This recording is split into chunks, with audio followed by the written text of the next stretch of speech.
सोनलचं B.Ed पूर्ण झालं आणि ती एका खाजगी शाळेत सहाय्यक शिक्षिका म्हणून रुजू झाली. मुलगी शिकली, प्रगती झाली असं आपण कितीही म्हटलं तरी शिक्षण पूर्ण झालं की प्रत्येक मुलीच्या आईबाबांची एकच इच्छा असते, ती म्हणजे आपल्या मुलीसाठी उत्तम स्थळ शोधणे आणि तिची योग्य घरी पाठवणी करणे. मग याला आपली सोनल आणि तिचं कुटुंब तरी कसं अपवाद राहणार? सोनल आपल्या कामात व्यस्त होती तर आईबाबा तिच्या वर संशोधनाच्या. नातेवाईकांकडे सोनलच्या फोटोची रवानगी करण्यात आली. कधी भेटीगाठी न झालेल्या पाहुण्यांच्या आवर्जून भेटीगाठी वाढू लागल्या. घरात आलेल्या प्रत्येक लग्नपत्रिकेतल्या लग्नाला कधी नव्हे ते सोनलचे आईबाबा आवर्जून हजर राहू लागले. सोनलचं शिक्षण आणि तिचा स्वभाव याचं कौतुक प्रत्येक लग्नात होऊ लागलं. नातेवाईकात बातमी पोहोचली, सोनलचं यंदा कर्तव्य आहे हो. जो तो आपापल्या परीने स्थळ सुचू लागला. कांदे पोह्यांचा कार्यक्रम पार पडू लागला. चहा साखरेचं बिल वाढू लागलं.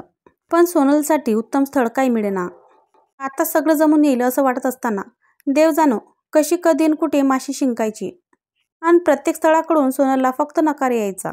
नाही, तुम्हाला वाटतंय तसं मुळीच नाही बरं. आपली सोनल नाकी डोळी नीट चार चौकीत उठून दिसेल अशीच होती अगदी. आणि तरीही तिच्यासाठी सुयोग्य असा वर शोधणं कठीण होऊन बसलं होतं. ओळखी पाळखीतील स्थळांची यादी संपुष्टात आली तशी सोनलच्या बायोडाटाची रवानगी वरवधू संशोधन कार्यालयात झाली. पण तिथूनही फक्त निराशाच पदरी पडली. दर रविवारी नित्यनेमाने होणारा कांद्या पोह्यांचा कार्यक्रम आता फक्त चहावर येऊन पोचला होता. आठवड्याला होणारा कार्यक्रम आता महिन्यावर येऊन ठेपला होता.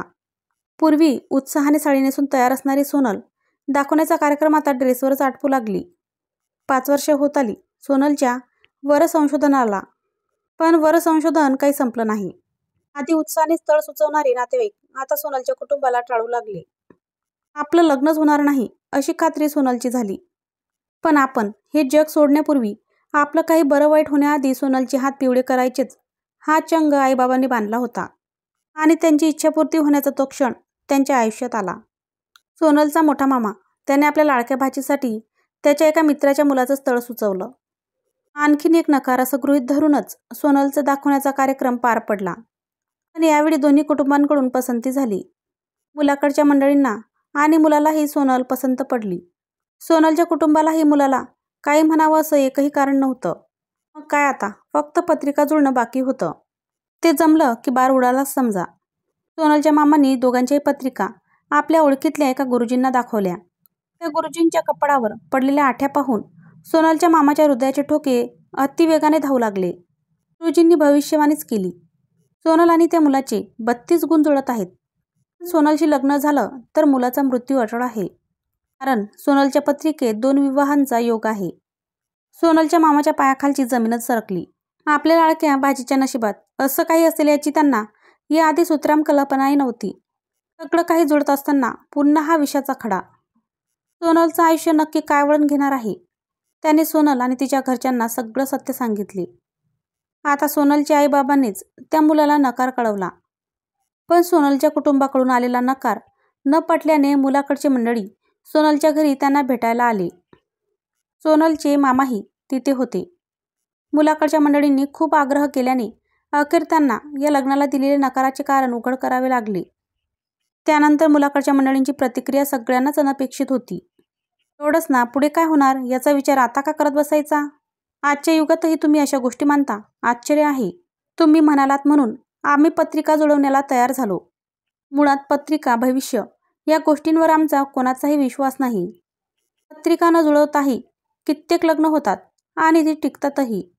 आणि 36 गुण जुळून झालेली सगळीच लग्न टिकतात असं नाही ना. सोनलच्या पत्रिकेत दुसऱ्या लग्नाचा योग आहे. पण आमच्या मुलाच्या पत्रिकेत तर एकाच लग्नाचा योग आहे. आणि जन्ममृत्यू आपल्या हातात नाही. पुढे भविष्यात काय होईल हे आधीच पाहून वर्तमान का खराब करायचं? आम्हाला सोनल सून म्हणून पसंत आहे. तुमचा होकार असेल तर याच महिन्यात आपण लग्नाचा बार उडून टाकू.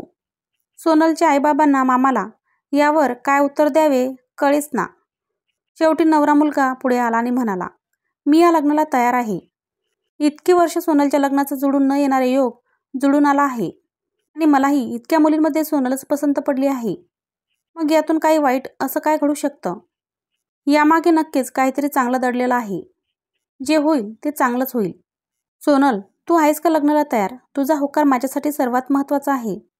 सोनलने डोळ्यांनीच आपला होकार दर्शविला आणि सगळ्यांनाच आनंद झाला. महिन्याभरात सोनलचं लग्न झालं आणि ती आपल्या सासरी नांदू लागली. एक अनामिक भीती होती मनात, पण नवरा आणि सासू-सासऱ्यांनी दिलेल्या प्रेमाने सोनलचं आयुष्य सुरळीत सुरू झालं. सोनलच्या लग्नाला 10 वर्ष झाली. तिला आज एक गोंडस मुलगी देखील आहे. आपल्या नवऱ्याबरोबर एक आनंदी आयुष्य ती जगत आहे. भविष्याची ऐशी तशी म्हणत वर्तमानाला आनंदी करण्यात व्यस्त आहे. मित्रमैत्रिणींनो, कथा कशी वाटली ते नक्की सांगा आणि चॅनलला लाईक करा, शेअर करा आणि सबस्क्राईब करा. धन्यवाद.